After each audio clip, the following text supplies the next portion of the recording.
Previously on agentpalmer.com, NASCAR needs new gas in the tank beyond Dale Jr. Earl Weaver and the evolution of baseball take the field in The Last Manager, and I hope you enjoyed last episode as much as Chris and I did recording it. This is the Palmer Files, episode 153, with my cousin Sarah, who's here to talk about science, water, engineering, weather, the nonprofit space, plus running, saying no, and much, much more. Are you ready? Let's do the show!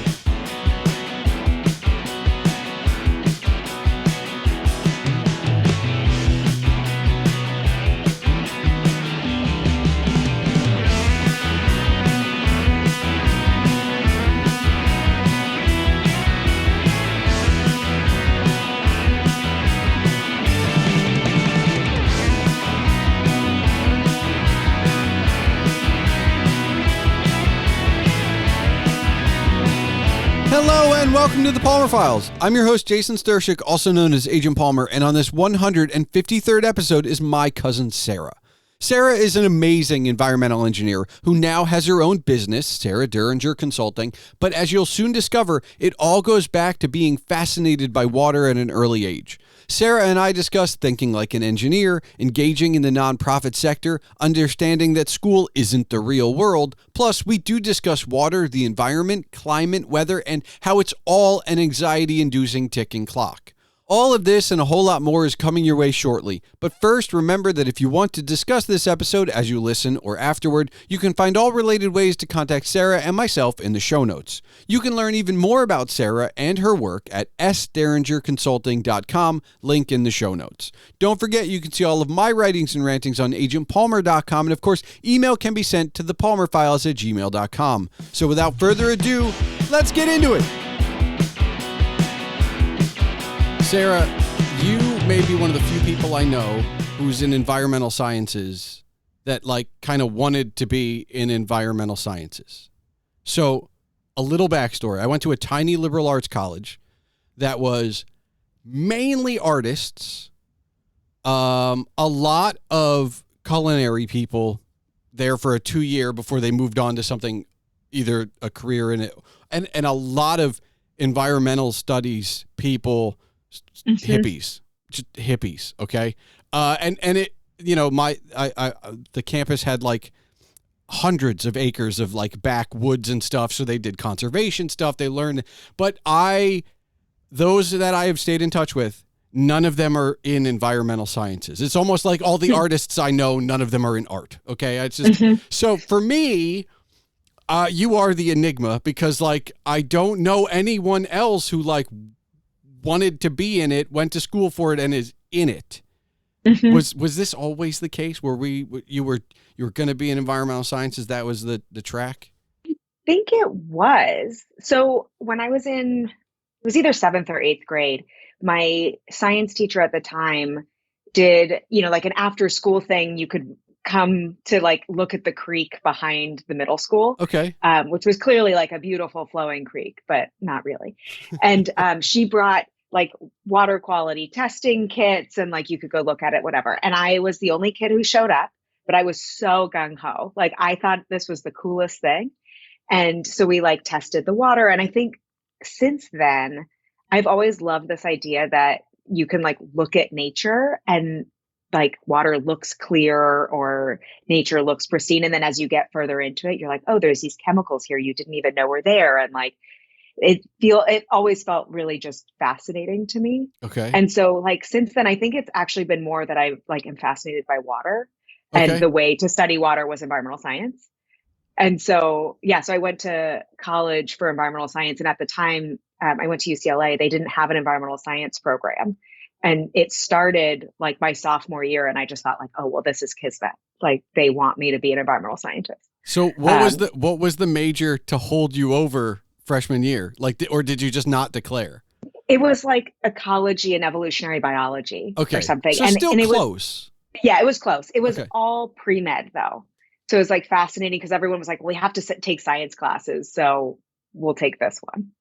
So that's funny to me because I ended up with a liberal arts degree, a communications degree, and I took one math and I took one science. I took biology 101 freshman year and then one environmental science that was my science, and those are my 3 math science classes for all 4 years, right? Like, and you're like, I did it, I got it. I'm done. I don't have to do anymore. So water, is that, why not go the other route, right? And you and I are close enough in age that I can say this. In high school, I remember marine biologist was a very, like, it was in vogue. I don't know how, I think a lot of people grew out of it really quick.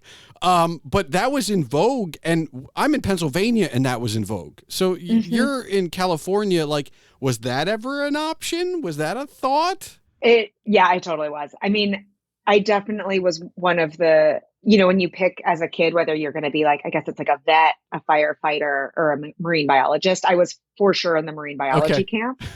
And actually, yeah, my first job in college was like out in Santa Monica Bay. So it was doing sort of the marine side of stuff. But it was still water quality testing. And so some of that stuff is the same, whether it's freshwater or in the ocean. And then, yeah, I don't know how I ended up on the freshwater side. It just sort of happened that way. And then now it's interesting because it feels like I think I'd be excited to go back into more ocean things. Stuff, yeah. Yeah, but it just hasn't happened. So, or like, I don't know how to go back the other direction. It's kind of interesting once you pick a path, you're like, well, I do freshwater now. Well, there's a very, I guess kismet would be the word, but it's also just like happenstance. Like once you go down a path, you're down a path. Mm-hmm. With the exception that like some of us just never make that decision. Because I'm slightly, like this is one of the times, and I've said this so many times on my show, and I don't know if it's because I just happen to run into these kind of guests, but like I'm super jealous of you that in 7th grade you found an interest and you followed through with that and it's maintained. Because like the list, I mean, it would take me the rest of this podcast to list all the things I would have at some point wanted to do, and I can pinpoint like, oh, this was a good teacher and that changed this and this and the other, but I still don't know what I want to do. So I'm making do, but like I like super jealous that you at least environment, like maybe it was some ocean, some fresh whatever, but like just generally. And I have to applaud you for maintaining with it during our lifetime, where what you are doing had this podcast been recorded in the 1970s or 1980s, what you were doing would be kind of mundane, and like some people would be interested and some people wouldn't. Here, as we record in the 2020s, you are controversial. And like that's too bad. I understand it's bad, but I'm just saying like this is something that has kind of evolved. You've become your field has become more controversial since you've been educated in it and doing it. Do they at least have a class somewhere that's like, hey, you're going to deal with some stuff? That's interesting.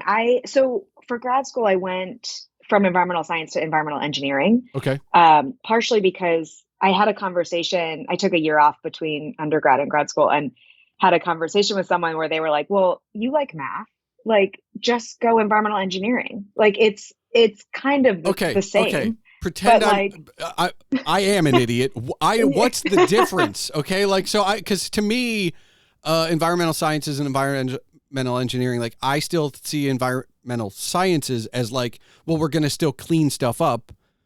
So is that also? Yeah, it's like the environmental engineering side, I think, like broad strokes is more like built environment. Okay. And originally like environmental canals, engineering, man-made lakes. Yeah. Okay. Yeah. And originally it was like civil and environmental engineering was one thing. And even most departments are still together. So it's like buildings, bridges, and like wastewater treatment systems and drinking water treatment systems. And then the environmental science side is like, okay, now once it's in the environment, what's happening? Okay. And so like they're clearly interconnected, essentially the same thing. And someone was like, well, like you like math and people like engineers. So like go be an engineer.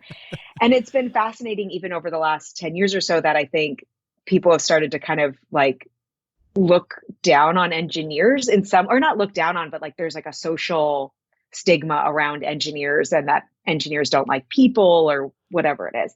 And so it's always been fascinating to me because I get like, I have a degree in engineering and I feel weird calling myself an engineer because I just don't fit that like stigma or stereotype around what is an engineer. Well, and then there's one added piece where there are also professional engineers that are licensed and they definitely don't think that I'm an engineer, but that's fair. Yeah. I love the fact that you and I overlap there because I can write and I can edit and I can do marketing. I can do a lot of things. I only have experience. And so I'm not licensed. I didn't even take any of the free Google courses. Like I'm not accredited by any, like, so there are a lot of people out there who completely think I'm a faker. Cause like, I'm just, well, you're a writer, but like, do you write for other people? It's like, no, I write for myself. Are you a writer? Yeah. Do you have anything published? No. Well, then you're not and so but I think that kind of exists everywhere, right? Like for the most part, like nobody's, everybody's comparing to something. But I have to ask, are you a hippie? Would you consider, because I don't even know. I came to this conclusion maybe a year or two ago that I am. Like I'm not like a tree hugging hippie, but I am very much a socialist hippie. Like help everyone, all that kind of stuff. I'll volunteer, I'll do the thing. And I never thought about it in those terms until something happened that made me think about myself in a way, and I went, oh. Like, all right. I guess I don't know. I guess I don't know the definition of hippie. And maybe this is the engineer part of me that's like, okay, so how do you define it? And do I fit in that box? And do you think so? Like, all right. But you think like an engineer now, but did you always think like an engineer? I think there were parts. So the thing I love about engineering, if you like take away sort of the broad stroke, like all of the social stigma. It's like engineering is, I think, about taking something that's in disorder and kind of figuring out the order of it. So a lot of like how you learn about engineering is like processes and like, how does this flow to this, to this, to this? And I actually think that part has always been how I like to think about things. I like flow charts. I like figuring out like, all of the different components and how they fit together. And so it's sort of like, how does the machine work? And that mindset I like applying to the natural environment also. So like, how do rivers flow? What's the, like what inputs come in and like, what does that mean? How does it transform in the river? Like those kinds of questions. So I think that's all engineering. And I hate to think that's in conflict with being a hippie, but I kind of wonder. I don't think it is. Yeah. I don't know. I just don't think it is. I just feel like there's this, I like hippie better. I think hippie has a better connotation than socialist, even though same thing, arguably. No, I mean, I do think that everyone is better off when we're all better off. Oh, and maybe that's the hippie part. That's definitely. Yeah. That, well, like, if you're not thinking about me for mine, then probably just described as a hippie kind of. Yeah. Yeah. And I think it would be hard so I work mostly in the nonprofit space, and it would be hard to be in the nonprofit space and not believe that helping people helps people. So I've been in nonprofits long enough that I like to describe my mindset as nonprofit. So like I problem solve for content and marketing and PR based on what we can do, not how much we can spend.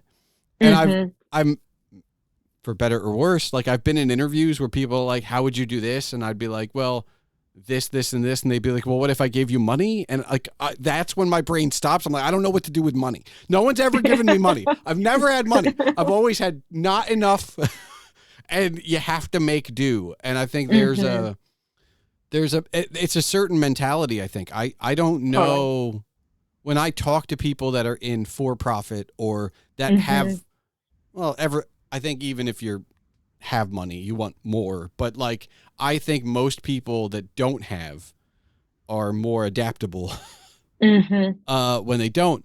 Is there like, it feels like there are it's government and nonprofit for you. Like, those are your two tracks when you graduate, I assume.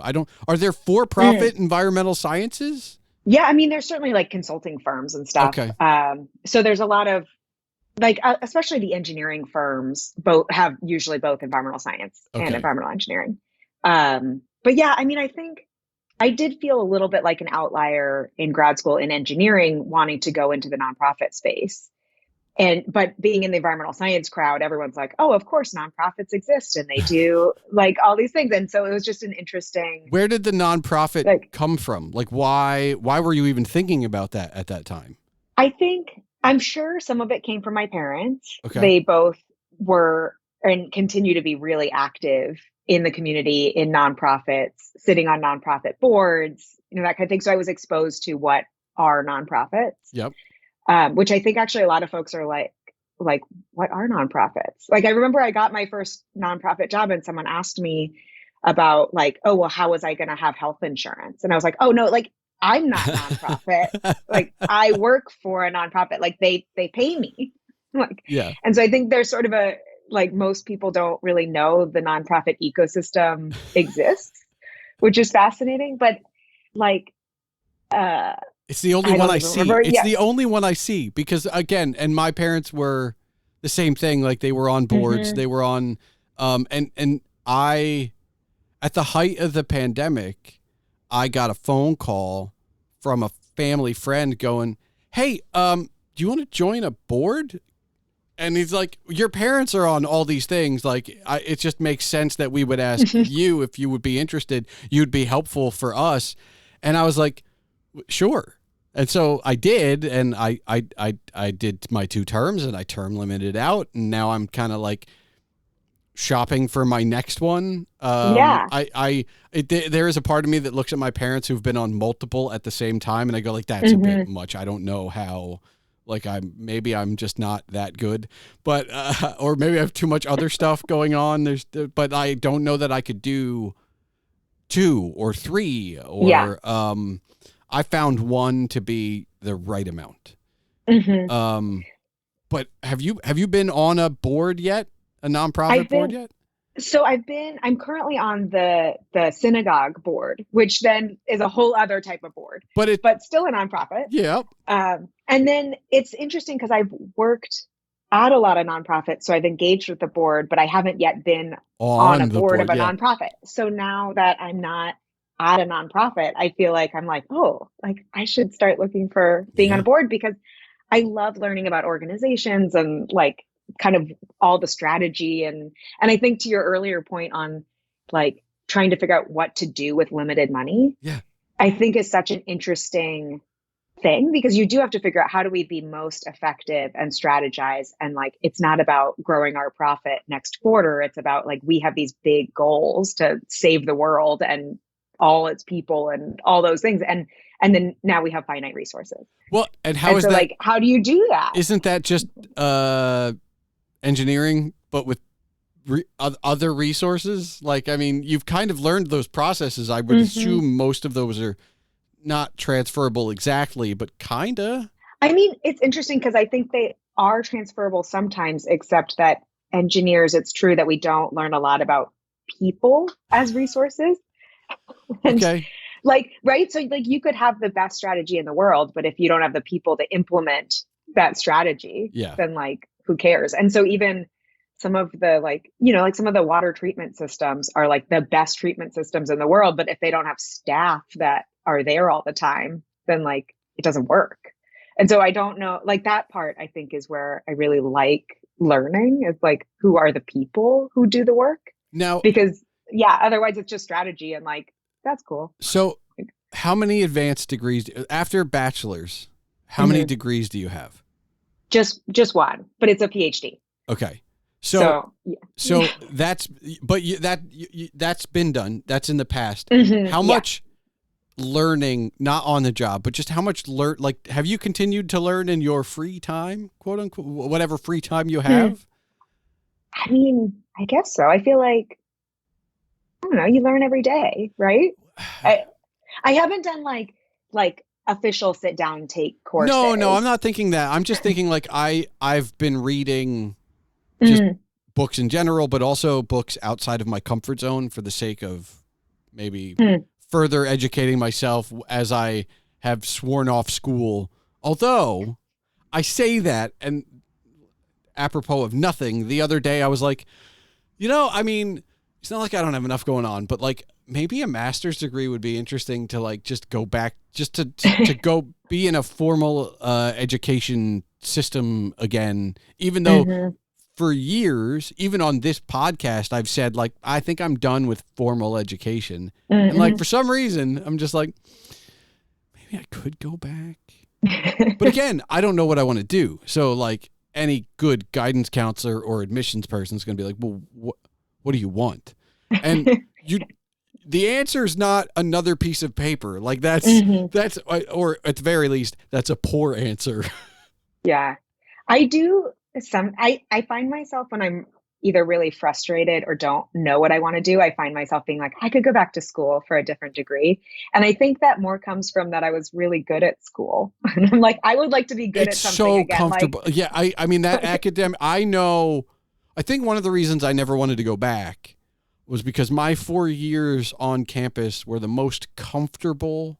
mm, Like I had my share of whatever, right? Like I would argue, like I wrote for the paper. I got very heavily involved, on student government. I would argue with the administration, but I was also friendly with the administration. Like, especially, I went to a much smaller school than you, but like I was a big fish in a small pond mhm. outside of the classroom stuff. The classroom stuff fairly easy for me.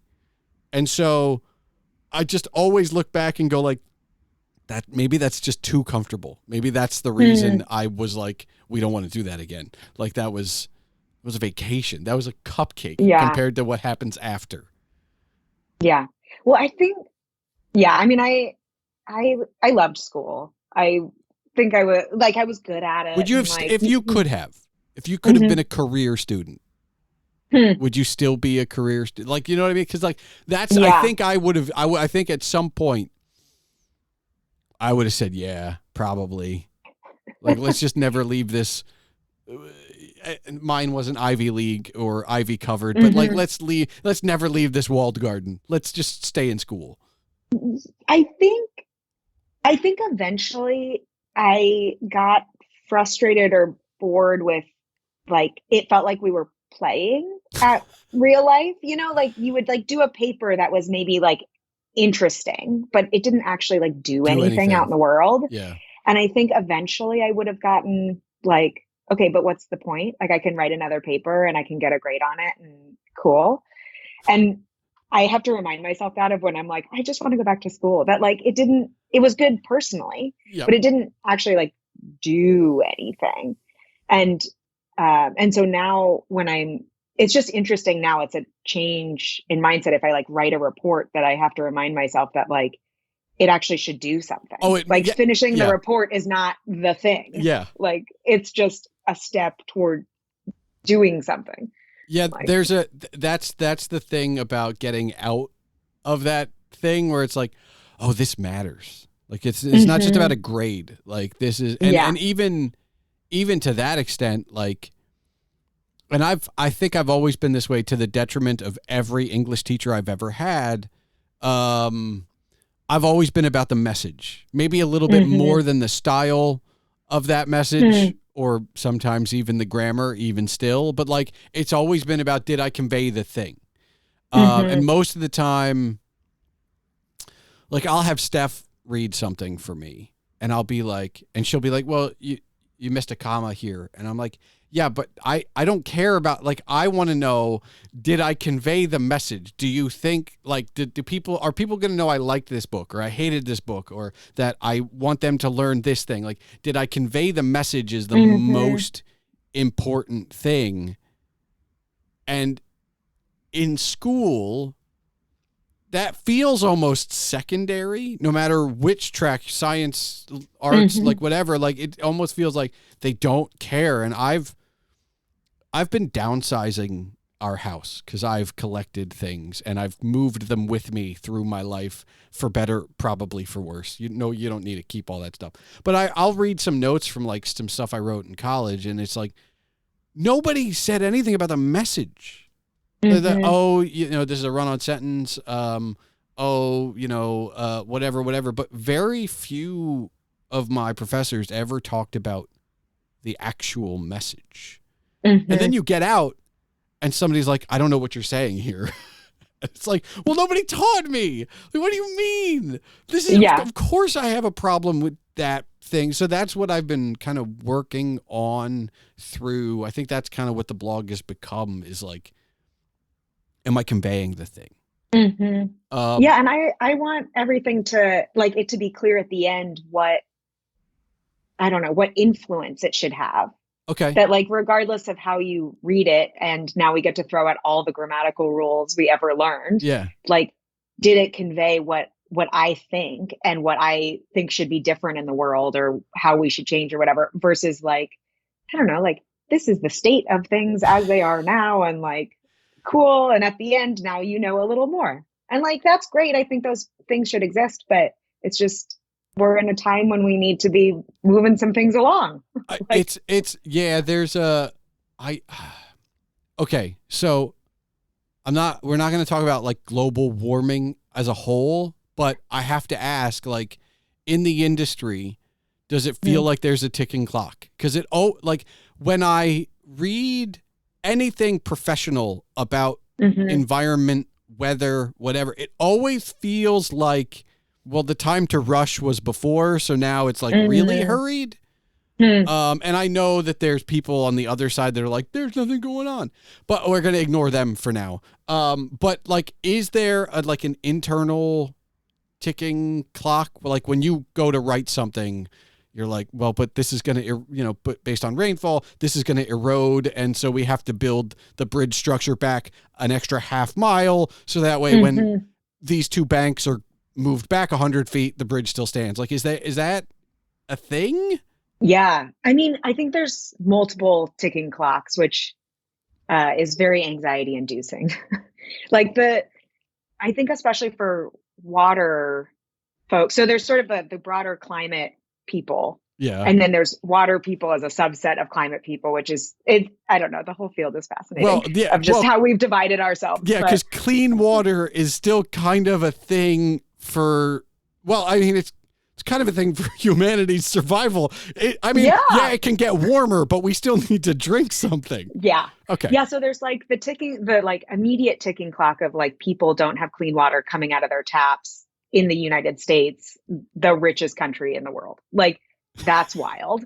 So there's like the ticking clock of like, we need to do something about that right now. Yeah. And then I feel like there's a next ticking clock of like, hurricane season is coming, fire season is constantly coming. Like, like the most anxiety inducing thing. Like, that just like, you have to solve problems right now. You have to think about problems this year. And then I think there's another ticking clock of like, climate change is making all of this harder.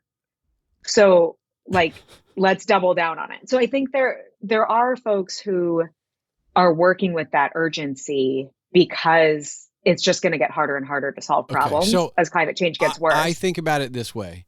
I lived in Pennsylvania my whole life. Actually, I spent 4 months in North Carolina at one point, and I went, this isn't for me. That's a whole different, culturally, it was a little slower than I would have liked for everything, pace of life, whatever. But having lived in Pennsylvania, I share a few things with you because I know you went to school in North Carolina. I have lived through a few hurricanes, not something that growing up, we ever learned about, like when I'm 12 in whatever grade it is, and there's like, oh, there's these weather things called hurricanes and tornadoes. Those are things that happen elsewhere. I've also lived through, there's been a tornado within 50 miles of my house, right? Like, and most astonishingly to me, I've lived through an earthquake that I felt, right? Like, actually 2 of them now. So I go with my urgency is that Pennsylvania was like we were going to live through blizzards that like some people were never going to experience. But like the hurricanes, that was the Atlantic coast. That was their problem. And the tornadoes was the breadbasket. That was their problem. And California could keep its earthquakes. And now, you know, I have to deal with all of those things where, and I have to learn about them as an adult because I don't know about you, but like having grown up in California, when you learned about earthquakes, you kind of had to pay attention. I felt like that happens elsewhere. I can slack off. Like I don't need to learn that much. And now it feels like, well, I feel like I skipped a thing. Like, what am I like? What do I like? Oh my God. And like a hurricane now, like just all these things that these don't exist. They didn't exist for 10-year-old me. That was somebody else's problem. Yeah. I mean, it is interesting. And actually one of the things I find fun about now being married to a Marylander, like having grown up in California, is like what we experienced as kids as like the disaster things. Oh. So like when like California, like, yeah, I grew up with earthquakes being a thing. We did our earthquake drills where, you know, we'd get under the desk and all of that. And we actually lived near a nuclear plant. And so we also had like nuclear evacuation drills, which I also thought was normal. Like this is just a thing everybody learns.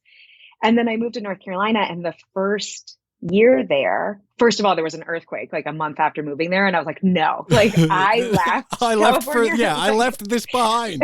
Yeah, I was like, absolutely not. And then there was like a hurricane watch. It wasn't, I don't even think it was a warning. It was like the lowest level. And I freaked out. I like put all the bottled water in my car. I packed everything up. I was like ready to go.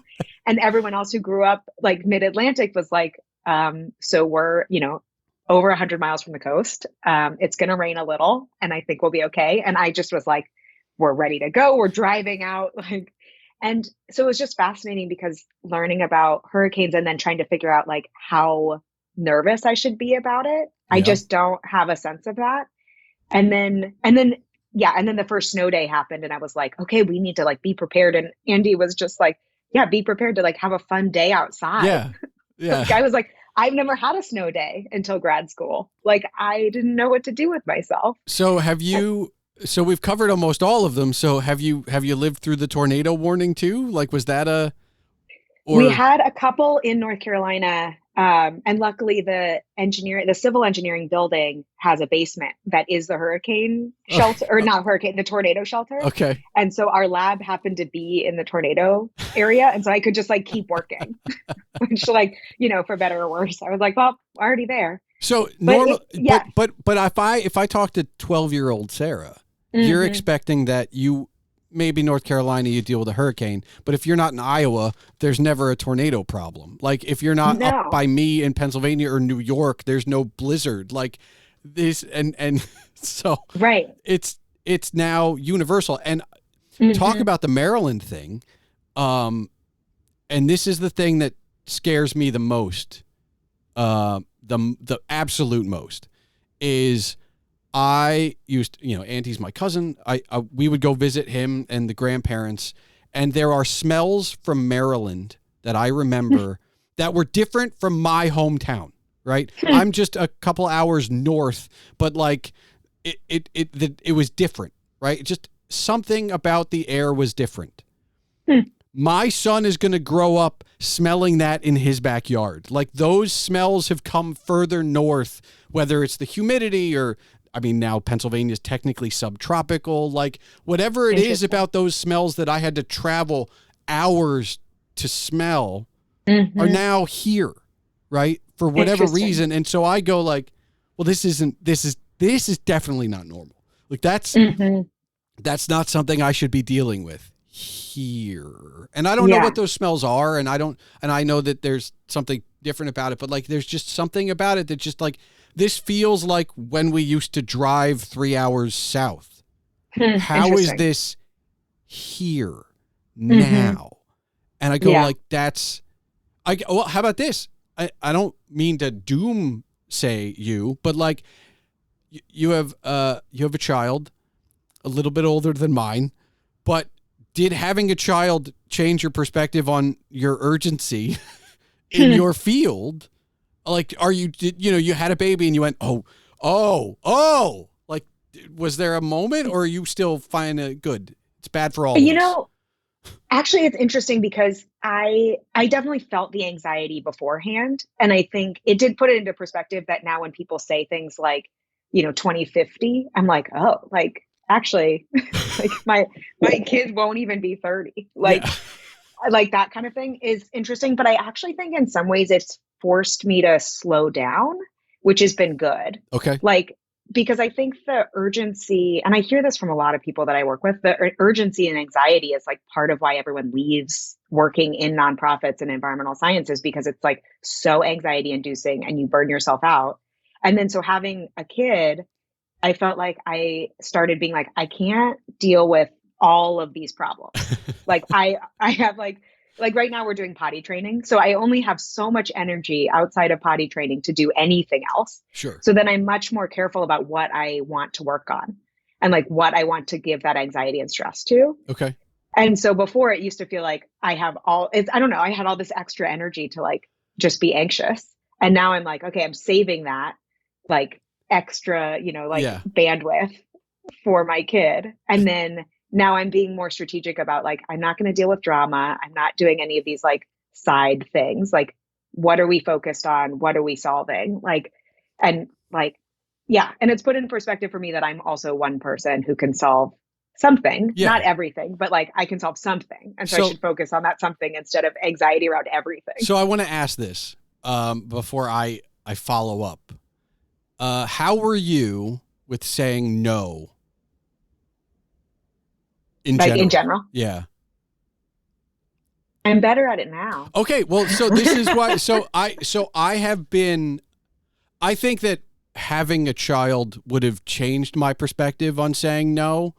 Mm-hmm. If it hadn't been for the last maybe 7 years of my life, I've gradually been saying no more often. And so I've been, potty training's in my future, but like, I'm not at that point where like it has to be like the kid first. Like I've been slowly saying no to more and more things because like at a certain point in my, maybe from 25 to 35, if I'm being honest, maybe that full 10-year decade, I didn't say no to a lot of things. No, and look, I should caveat. I said no to a lot of family and social things.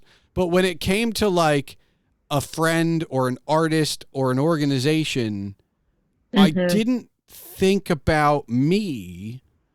You need help with a podcast. Oh, you need a podcast guest. Oh, you need a writer. Oh, you need 5 minutes for me to go move a thing or whatever. Like it was a lot of yeses. And I think from 35 through now, these last 7 or 8 years, I've been slowly learning the value of like my own time for me. Right. So like now that I have a kid, I have a little bit more time for him now than I would have if we had done this a decade ago when I was like, yes, I will do all the things.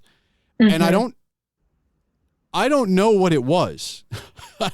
I don't know like where that happened. And I'm thankful it happened beforehand because having a kid would have been I'm going to say no to everything now. And that's vastly different, but that's the reason I ask, because like there are these anxieties and you do want to help and you do get kind of involved in a lot of different things. And then all of a sudden, who's Sarah? Like who's Jason? Like what am I left? I'm just doing all of the other things. Yeah. Yeah. I think I had sort of a similar experience, maybe starting in like when I turned 30, that was like, oh yeah, what do I want? And like, what do I want to do? And then it's been interesting, having Luca, that I feel like, when he was born, I did say no to kind of everything. I was like, we're going to do, the 6 weeks of nothing. Sure. And it was kind of, oh man, the first 6 weeks was awful. I don't know how your first 6 weeks, but it was awful. That's how it was for us. But I also feel like I didn't have time. First of all, the first 6 weeks don't exist. Like that's a blob. That's a blur. So Thank goodness you can just forget that whole right. part. And I'm so excited to never remember it. If I had said yes to anything, I don't know that I would have known what I was doing. Mm-hmm. Yeah. Well, and I think, the first 6 weeks was no to everything. And then I think it took me another year or so to realize that like, I am just a much better person if I take time for me. Okay. And then I'm a better parent. I'm a better partner to Andy. Like I need to exercise multiple times a week. I need to sleep enough. And then I'm just a better person.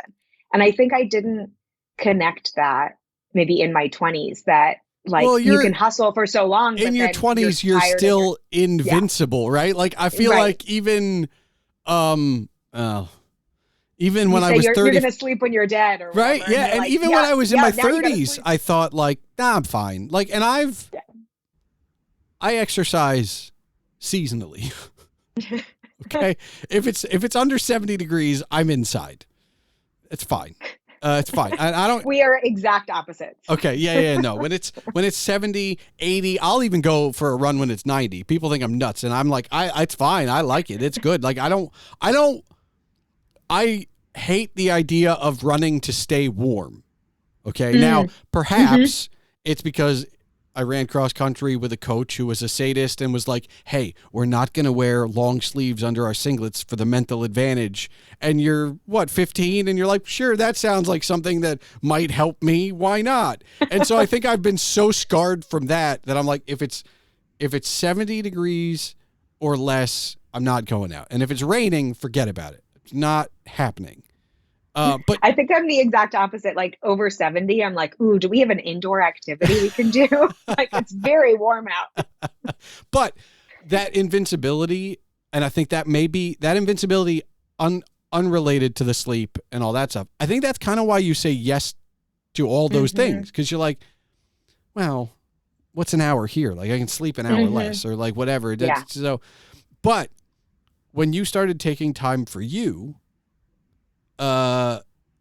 was not to get too personal, but like, was there a moment where you were like, oh, like I have to change something? Or was it like, let me try this? Because for me, it was definitely, like a moment. Like there was I can't place the moment, but it was like, I'm doing so much for so many. And like, I didn't have time to run anymore. Like it was summer. Like it was a beautiful summer, and it's like August and I've run twice. And it's like, I'm so busy that like I'm coming home from work. I'm home by 5:30, but then I'm doing stuff until like 11:30, 12 at midnight. And I like these people. I want to do these things, but none of it's for me. Right. And so I think there was that moment where it's like, oh, I gotta slow up somehow. But for me, there was a moment when I was like, all right, now we push back. Like, did you have a moment, or was it just kind of, this is all right? I think ironically and sort of sadly, I think COVID did that. Okay. Because, right, like, March 2020, we went into that, and I don't know, I had thought we were just going to be home for a couple weeks, and Andy and I both, Andy and I both started working from home, and I started walking 10,000 steps a day. And I was like, I'm going to do this until we get out of quarantine. I was like, it'll be 6 weeks. It'll be great. I'm going to do 10,000 steps a day. And we live in a neighborhood where I felt like I could walk whenever. So it'd be like 10 o'clock at night, and I'd be like, I'm going to go for a walk. Sure. And I just found that I was so much more like focused during the day, like calm, just getting like, being outside. And that like, we suddenly didn't have all those things on our calendars. Like I had been, I'd go climbing in the morning with a friend and then go to work all day. And I played in a band 2 nights a week and like all these different things. And all of a sudden we were just home.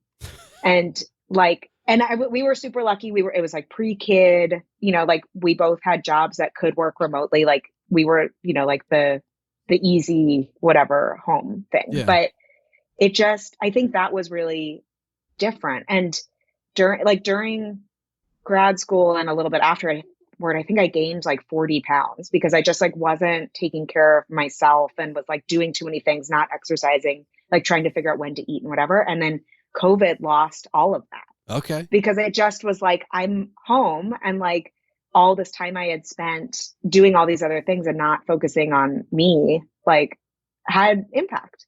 And so I think that was a big turning point. And then so I tried to maintain some of that now that we get to be out and about. But it is hard because now I'm like, oh, but I could do this one thing. Well, like, so here's the thing though, and this is the thing that I keep telling Steph, crying baby or not, you have to take care of yourself first. Like that's the reason that you put the mask on yourself before you put, so like, it doesn't matter. Like I know he's crying, and there's a moment, and I it's only happened recently where like he'll cry because he's tired, but that'll keep him awake. And like, I don't know why it's a point of pride for me, but like, I don't mind him screaming in my ear. Like it feels like, all right, well, I can take it, kid. Let's go. Like, let's see what happens. Right. But there's this moment where it's like, if I'm okay with it, like if I'm in a place where if I'm in a good place, he can scream in my ear for 15 minutes until he falls asleep. If I'm in a bad place, I think after 5 minutes, I'm going to lose it. Right. And I think at the moment, that's how I know. If it's. Yeah, that you're like, I don't have the energy right now to do the thing I want to do. Yeah. Yeah. I find that. And I think having a kid really put that in perspective for me, because before, like, you can be like not a great person and like, yes, Andy was not thrilled with that. But you can like, still get stuff done. It doesn't affect that, like other people. It doesn't affect, like your life that much, whatever. And now like, it feels really like, I don't know. It's just like so right in front of you that you're like, if I had a little bit more energy, a little more patience right in this moment, like we wouldn't fight about you getting in your car seat. Yeah. Like I could give you the extra minute. And so I think that's when I start being like, oh, I really need some exercise this week. Like I am like, bedtime was a pain and I didn't have it in me to like, whatever. And so I think it's put it more in perspective to I think deal with myself. I think it's so good that you started this beforehand though. I mean, I think we both got lucky because I know that the transition from like into, it's not, I guess it is technically self-care, but the transition into it, it's not just you wake up one day and it happens. Like it's a transition. I can't imagine starting it after kid. Like that seemed, because you're already exhausted. And thankfully, you're a few years ahead of us, so you can remind us how exhausted we will continue to be. But like, it gets so much better. But I know that like if I'm doing well for me, then I can do well for the rest and everybody else. Yeah. And I think the more it does feel like a practice, because the more you do it, the more you realize that like it didn't negatively affect anyone for you to step away for an hour. Like I think at the beginning I was like, oh, like, can I go for a run? Like I should probably only go for 30 minutes. And I'd come back and Andy and Luca would be in the same place still playing. And I'm like, oh, I could have been gone for longer. Like I should have gone another lap or whatever. But it takes like some building the muscle and being like, oh yeah, like nothing bad happened that I went and did this thing. So what's your temperature? Like what's your high end temperature for going for a run? 72 is the highest you'll go? Probably. All right, so I feel like that's the only overlap you and I have. If it's 72, we can go for a run together. I will say that temperature needs to go down if it's humid. This is like very much the Californian in me. And maybe as I get older, it will change. But at the moment, like I wear humidity as a badge of honor. Like, yes, I got my 2.5 or 3 miles in and it was 85 and like 90% humidity. I swam through that run. It was wonderful. Oh my God. My nightmare. Yeah. Last time we were in Baltimore, maybe in August or something, and I went for a run in the morning. I was like, I'm going to get up early and go. And it was probably only 60 degrees. And I just like, I wore cotton because that's what I wear at home. Yeah. And my shirt just felt so heavy by the end. And I just was like, I hate this. Like, we can't run here. It was so obviously I spoke about like some of that smell and that humidity coming north, but like Steph and I went to Baltimore for some Orioles games and we go down for a series. We stay in the hotel. We walk around the Inner Harbor. We basically park the car and don't use it again till we leave. But we went for a walk in the morning, and this was like, I don't know, it was August, but it wasn't like, they were hot days, but they weren't like hot days. Mm-hmm, But like mm-hmm. all I remember is like we got back from like a morning out, and I was like, so what do you want to do? And she's like, nap, because the humidity just sapped everything. And I'm used to it, not because I run in it, but like I'm just used to that humidity now. Mm-hmm. And you know, she had moved in with me from Arizona where it's a dry heat. So like, I always tell the story of how I almost killed her mother, because her mother, she brought her mother to visit me and like see this guy I'm going to move in with. And I was at the time, I have a window unit that does my whole house. And I think nothing of being like a little warm, but it was fine. And her mother drank 4 bottles of water in 30 minutes. And I went, okay, like, do you need me to turn the air on? Like, it's okay. I don't want you to die. And she's just like, I saw the signs. I was like, okay, that's somebody who's not used to humidity at all. Yeah. It is a funny part because I actually loved living in North Carolina and loved Durham. And I just have to believe that people adjust over time to humidity. It did not happen. It did not in the 6 years we were there. Like, I think it got better, but I definitely did not go running in the summer. Like I was running a lot when we moved, or when I first moved there, and I would get up early and try to go. And I think that like slowly just was like, this is not working for me. And then I was like, oh, there's gyms. Like I just learned about the gym. You can run inside. And then it just changes the whole thing. It's just for exercise. It's not for mental health or whatever. Yeah. That's the thing, right? Like I think running for me is almost more about mental health than physical health now. Mm-hmm. And so I don't think it would work on a treadmill. I think it would feel like work. Yeah. I know I did like, because then you're like either watching Netflix or something, but I'm sure there are people who love running on treadmills. It hasn't been my thing, but no, me either. No. Yeah. Although I will say I got a Peloton bike and I do love it because then when it's over 72 degrees, you can stay inside. Get on the bike.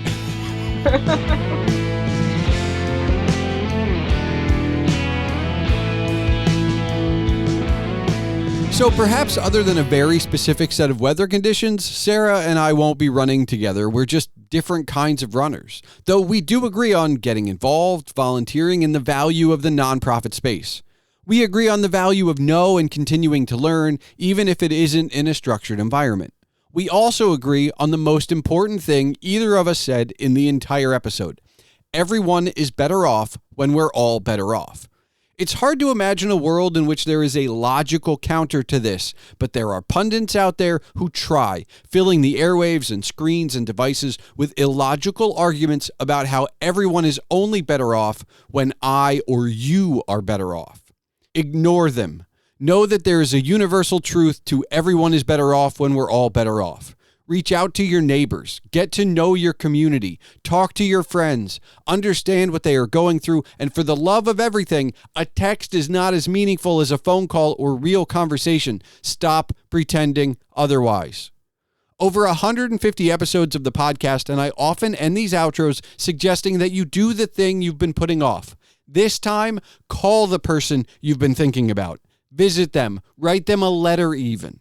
It's about time we start to make the world a small place again. Get personal, get to know people, and get on with building community even if it's your own. The internet may have once made the world small, but now all it does is fracture, divide, and build walls. Put down the phones, shut off the screens, and start tearing down the walls. Thanks for listening to The Palmer Files, episode 153. And now for the official business. The Palmer Files releases every 2 weeks on Tuesdays. If you're still listening, I encourage you to join the discussion. You can find all related ways to contact Sarah and myself in the show notes. You can learn even more about Sarah and her work at sderingerconsulting.com, link in the description. The music for this episode was provided by Henno Heitur. Email can be sent to this show at thepalmerfiles@gmail.com. And remember, your home for all things Agent Palmer is agentpalmer.com.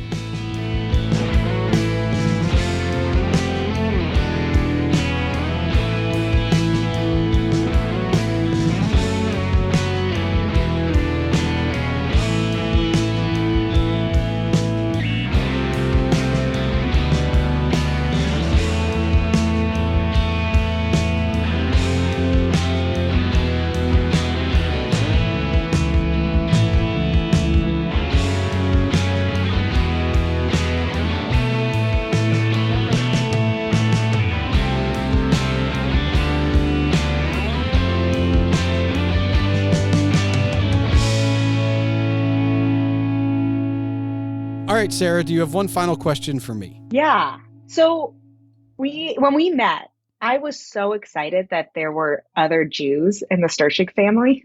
Okay. And I'm just so curious about the experience of growing up in a family that is like interfaith, that has a Jewish Well, kind subfamily. of. And yeah, So I'm curious asterisk, about your kind experience. of, right? Because dad converted. So technically, my immediate household was Jewish.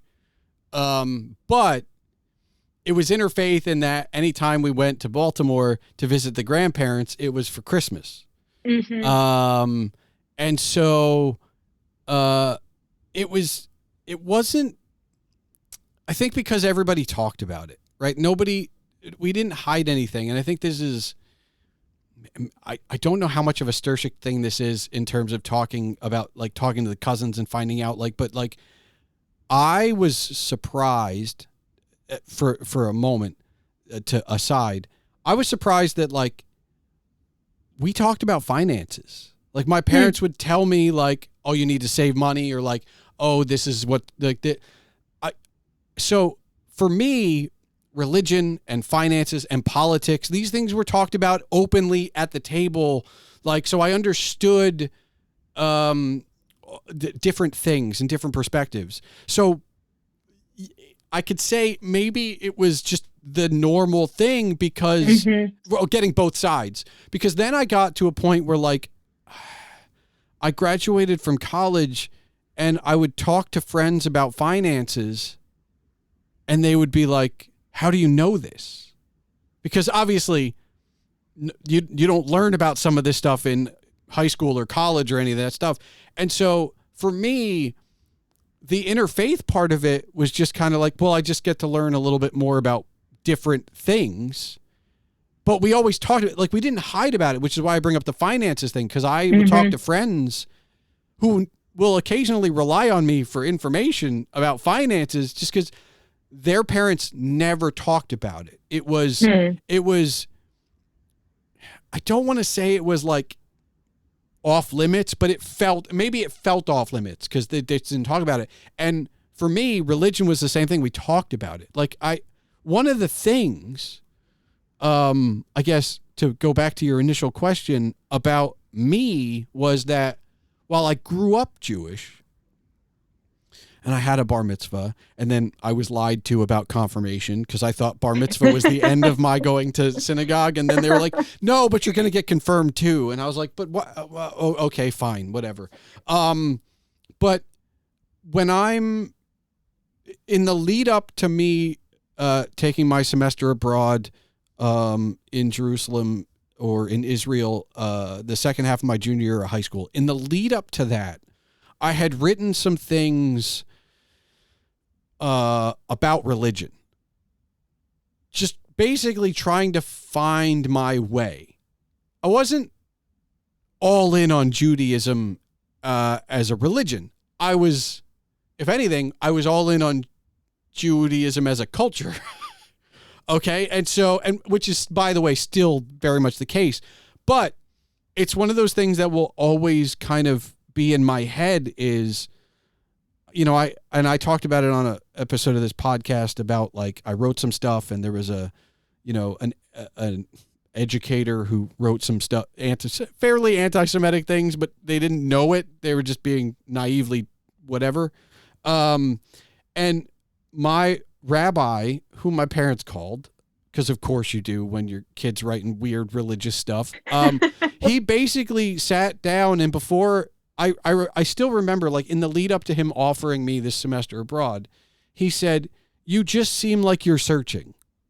And I think that, to answer your initial question, having been exposed to Catholicism and the others, a non-Jewish denomination of any kind, and knowing the family history of there's 2 Christmases and there's 2 Easters, and just knowing all that, I think I was always looking for something spiritual that I couldn't quite grasp.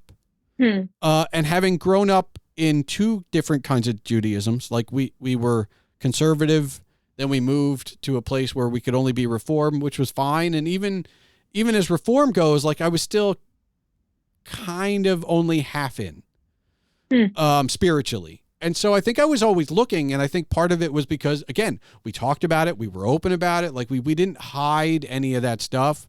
I mean, I don't know about you, but like I got in trouble 3rd grade telling people that Santa Claus isn't real. Like that was like, like I said that somewhere and I got scolded, and, just, I got the talking to, like, you can't say that.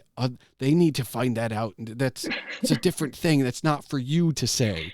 Right. But it's very much that, like, I think when you're open, and I don't think I needed it like spelled out for me, but it's kind of one of the reasons that even Steph's learned stuff about finance that just, they never spoke about it. And I know finance is probably maybe more so than religion. Like you don't talk about money.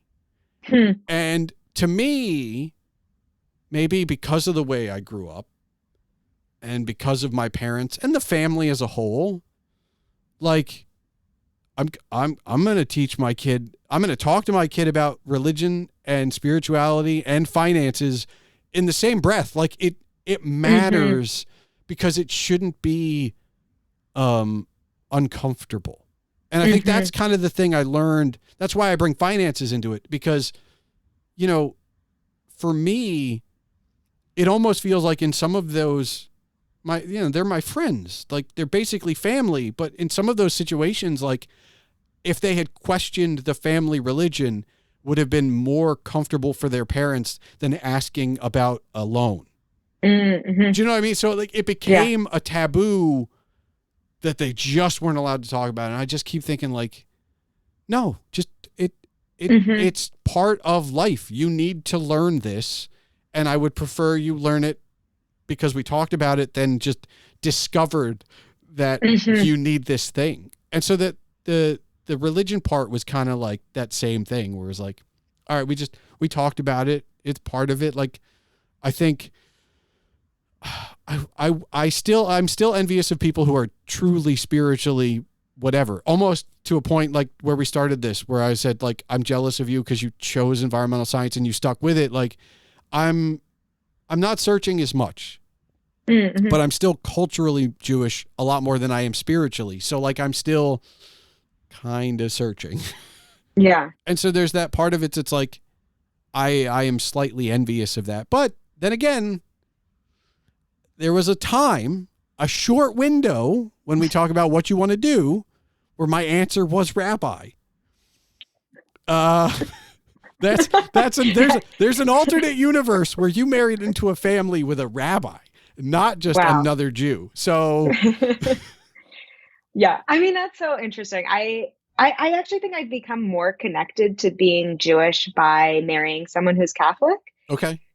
Because, well, one, there are some benefits where like I always get Passover. Like I don't have to split that holiday. Andy's family always get, like Christmas is his holiday. Yep. Like we don't have to split who gets what.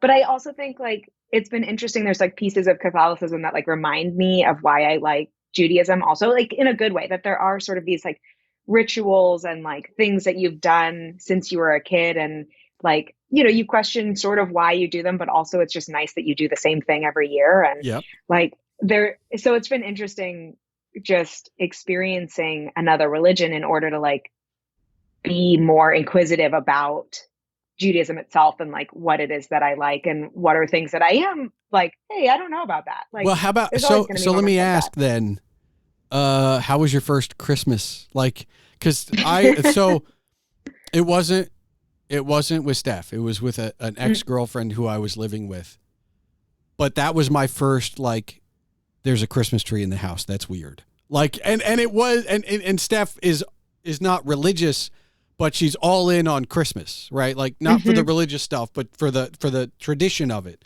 And so now it's like, all right, well now there's always a Christmas tree in the house. And it's for you and me who spent many decades with like maybe a Hanukkah bush is a joke.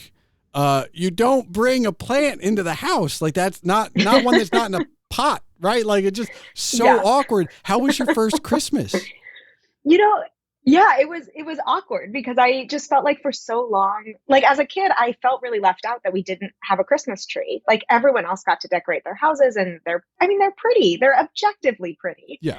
And like, so, all these conversations I remember as a kid of like, well, we don't have a Christmas tree because we're Jewish and, we celebrate Hanukkah and we do all these other things. And, and then to kind of turn around and be like, oh, we're getting a Christmas tree. And at first I felt a little bit like, well, Andy can have a Christmas tree. Okay, it just like happens to be in our house. Yeah.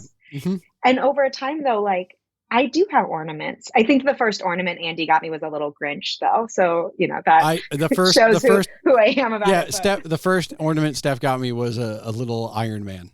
And I think it was kind of the same thing. It's like placates you a little bit. Like this one's yours. Yeah. You can put it on the tree. It's yours. Yeah. There's just funny traditions that like you learn over time. And like, we weren't a big present giving family as when we were kids, we would get like something for Hanukkah, like sort of like, it was like the stereotypical like socks or something. Socks, and then we'd get pencils, paper, all the school supplies. Yeah. There you go. Yeah. I remember I got a Furby once from my grandparents. Like but like, it was just, we weren't big gift giving family. And so that I think has been the biggest shift for me is to sort of figure out how I feel about presents. See, we were like, I feel like there was always one big one in our family, but like by the same token, Andy and I got the same gift from our grandfather every year. We got a Hess truck. Like he gave it to all the grandkids without fail. And my collection's going right to Junior and he can play with all of them. I don't care. But did you also get coins? Was that maybe that was the other different? Okay. That's a separate thing. But that was also from our granddad. Yeah, and those traditions are kind of like they're holiday adjacent, but there's also a part of me that feels like even if the holiday was stricken from the world, like it never did, we would still have gotten some kind of.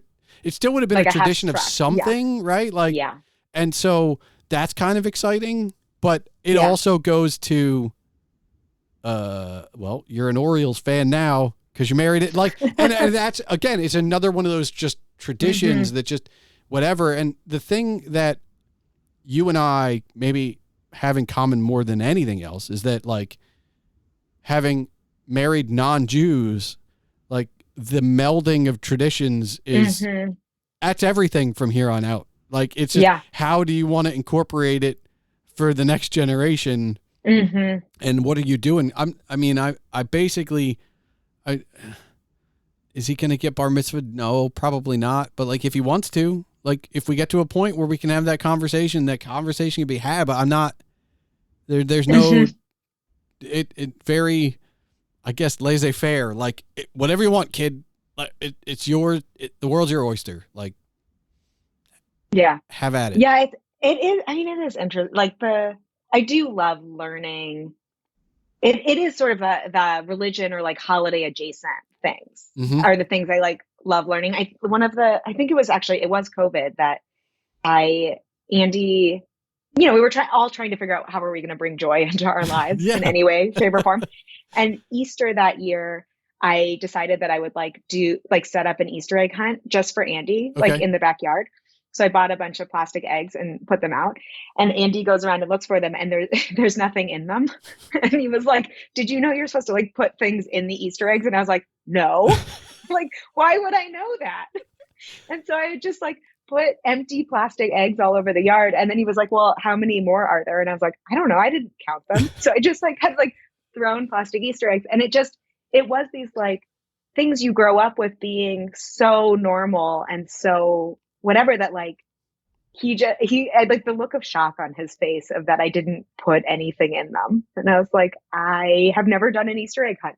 Like, yeah, I think it's wonderful because I only know it because in college I was in charge of student activities. So like we ran them and somebody was like, well, you have to count them before you put them out. And I was like, why? They're like, well, so you know if they're all found or not. And I was like, well, why does it matter? Like, I don't get who cares? Like, it's fine, whatever. Like, yeah. Yeah, you find them eventually. Yeah, exactly. Are you still finding them? Every once in a while. And actually, Andy proposed with an Easter egg because he found one. I had hid one in his like bike backpack, and we went for a bike ride. And so he had pretended that he was just finding it that day on the bike ride, but actually he had like put the engagement ring inside of it, which was very sweet. Yeah. So it has become sort of a thing that I just like put them randomly around the house, but I still haven't been putting anything in them. That seems like a lot of work. I don't know. It is. It probably is.